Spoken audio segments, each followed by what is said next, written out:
আজকে সারাদিনই আমরা বাইরে ছিলাম, অনেক জায়গায় গেছি। বাসায় আসার পর সুমাইয়া ফোন দিল যে ও আমাদের বাসার এখানে আসতেছে রায়াকে নিয়ে ঘুরতে ঘুরতে। তো চিন্তা করলাম যে আমিও নেমে যাই, ফাইহাকে নিয়ে একসাথে ঘুরলাম। তো তারপর পাশে একটা রেস্টুরেন্ট ছিল যেটা আমাদের বাসা থেকে একদমই কাছে, ওখানে চলে গেলাম যে একটু কফি টফি খাবো। তো আমি আগে চলে গেছিলাম, আর এই যে সুমাইয়া রায়া আসছে মাত্র। আসার পর ওই রেস্টুরেন্টের পাশে কয়েকটা দোকান টোকান আছে, ওগুলিতে আমি একটু ঘুরে ঘুরে ড্রেস দেখতেছিলাম। এরপর হচ্ছে আমরা চলে যাব রেস্টুরেন্টে। আর রায়া হচ্ছে গিয়ে চিকেন ফ্রাই, চিকেন বল এগুলো হচ্ছে আগেই খেতে খেতে আসছিলো, মানে কিনে নিয়ে আসছিলো। তো এটা নিয়ে আর কি, ওটা তো খায় না, জাস্ট ধরে আর কি শো।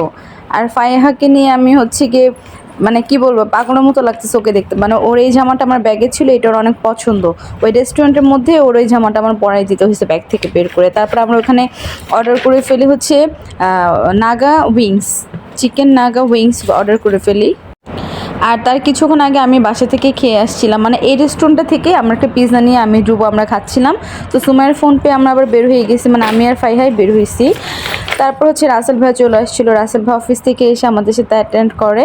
তারপর হচ্ছে রাসেল ভাই একটা বার্গার খাচ্ছিল, আর আমরা দুজনে এই উইংসই শেষ করতে পারতেছিলাম না, মানে আমাদের পেট ভরা ছিল, জাস্ট খেতে হবে কিছু একটা, তাই অর্ডার দিছিলাম। আর সুমাইয়া তো অলওয়েজ খাওয়ার ভিডিও আমার ফোনে আপনারা ব্লগে দেখতেই পারেন। আর এই যে আমার কফিটা দিয়ে দিছে। আর আমি কফি খেতে খেতে বলতেছিলাম সুমাইয়াকে যে এই মগটা দেখে আমি মনে করছি অনেক ভারী হবে, মানে কাচের হলে তো অনেক ভারী হইতো, বাট পরে দেখি যে না, এটা প্লাস্টিকের। তারপরে দেখি যে লেখাই আছে যে আরএফএলের দাম কত সেটা দেখাচ্ছিলাম, আর হাসাহাসি করতেছিলাম, মানে আমি একটা ডস খাইছি, ভাবছিলাম যে অনেক ওয়েট হবে। আর এদিকে সুমাইয়া যে হাড্ডি গুড্ডি সব খাচ্ছিল, এটা ভিডিও করছে। আর ওই যে লুকায় আমাকে দেখলো, এখন খাইতে চায় না আমার সামনে। তো আমার খেতে খেতে দেরি হয়ে যাচ্ছিলো, কফি অনেক বেশি ছিল। তো আমি ওয়ান টাইমে নিয়ে হচ্ছে বাইরে বের হয়ে আসি যে একটু হাঁটি আর খাই।